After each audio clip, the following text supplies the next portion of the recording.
Il-kap tad-delegazzjoni Laburista fil-Parlament Ewropew, Alfred Sant, qabel ma' riżoluzzjoni Ewropea msejħa l-immigrazzjoni u r-refuġjati fl-Ewropa minħabba dawk li sejħilhom raġunijiet umanitarji ċari.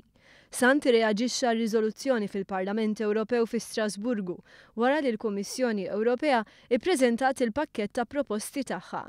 Pjan bħal dan għal Sant jagħti stimi dwar in-numru ta' nies li ġenwinament qed ifittxu l-ażil fl-Ewropa mis-Sirja u minħawi oħra li għandhom il-problemi għat 3 snin li ġejjin. Iżda Sant enfasizza wkoll li r-rilokazzjoni tal-immigranti permezz ta' kwoti obbligatorji bejn stati membri ma tagħtix soluzzjoni fit-tul u eventwalment tista' taħdem kontra stati membri.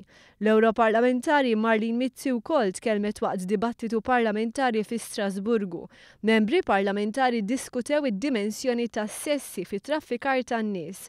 Talbet lill-Kummissjoni Ewropea u lill-Istati membri jieħdu pożizzjoni soda kontra traffikar tan-nies. Fakret li kull sena eluf ta' persuni jiġu traffikati lejn jew ġewwa l-Unjoni Ewropea għal raġunijiet bħal xogħol sfurzat, traffikar illegali ta' organi u għall adozzjonijiet illegali. Saħqet li l-akbar vittmi huma n-nisa u t-tfal u traffikar tagħhom għal skopijiet ta' esploitazzjoni sesswali mhux biss qed tiżdied iżda saret l-ikbar skopa traffikar tan-nies.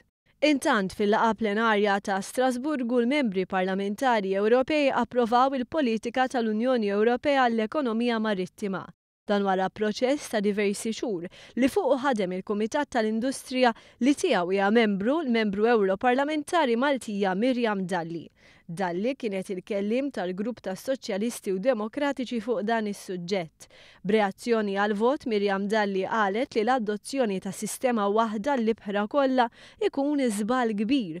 Madankollu temmen li hemm fattur wieħed komuni li l-ibħra kollha joffru potenzjal ekonomiku qawwi u spazju għal ħolqien ta' impjiegi fi żmien meta hemm bżonn jinħolqu aktar postijiet tax-xogħol. Dan filwaqt li jkun protett l-ambjent, fakret Miriam Dalli.